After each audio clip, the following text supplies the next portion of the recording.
बुलढाणा जिल्हा मलेरियाचे जेवढे जिल्ह्यातील कर्मचारी आहेत इथं एकवटलेले आहे. त्याचं कारण असं आहे की आमच्या जिल्ह्याचा जो काय प्रभार होता हा वर्ग 1 क्लास 1 अधिकारी MBBS MD श्री पवार साहेब यांच्याकडे होता. काल संध्याकाळी अशी न्यूज येऊन पोहोचली आणि आदेश येऊन पोहोचला की जिल्हा साथरोग अधिकारी श्री तांगडे यांच्याकडे तुमच्या कार्यालयाचा प्रभार देण्यात आलेला आहे.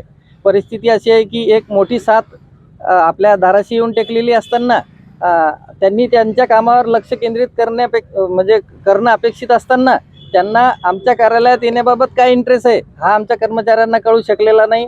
आमचा यापूर्वीपासून आमच्या पूर्ण संघटनेचा आणि आमच्या सर्व कर्मचाऱ्यांचा त्यांना या इथे येण्याबाबत विरोध आहे. तसा विरोध आम्ही प्रशासनास वेळोवेळी लेखी पत्राद्वारे सुद्धा कळवलेला आहे. त्यामुळं आज आम्ही माननीय जिल्हाधिकारी साहेब, माननीय मुख्य कार्यकारी अधिकारी साहेब, जिल्हा आरोग्य अधिकारी साहेब यांच्याकडे जाऊन आम्ही आमचा निषेध व्यक्त केलेला आहे. व या उपरही जर प्रशासन आमची दखल घेत नसेल तर उद्यापासून संपूर्ण जिल्ह्याभरात आम्ही काम बंद आंदोलन उद्यापासून आम्ही पुकारलेलं आहे. त्यामुळं माझी अशी विनंती राहील प्रशासनाला की त्यांनी या विषयाचा आणि आम्ही सामूहिक रजा आंदोलन उद्यापासून करत आहोत. त्यामुळे जर प्रशासनानं आमची बाजू ऐकून घेतली आणि जर हीच परिस्थिती कायम राहिली तर हा प्रश्न निर्माण होणार नाही. अन्यथा आमचे सगळे आरोग्य कर्मचारी उद्यापासून सामूहिक रजा आंदोलनावर जातील याची कृपया सर्वांनी नोंद घ्यावी. धन्यवाद. नाव आणि माझे नाव उषा साखरे. मी बुलढाणा जिल्हा मलेरिया ऑफिसमध्ये LSO या पदावर कार्यरत आहे.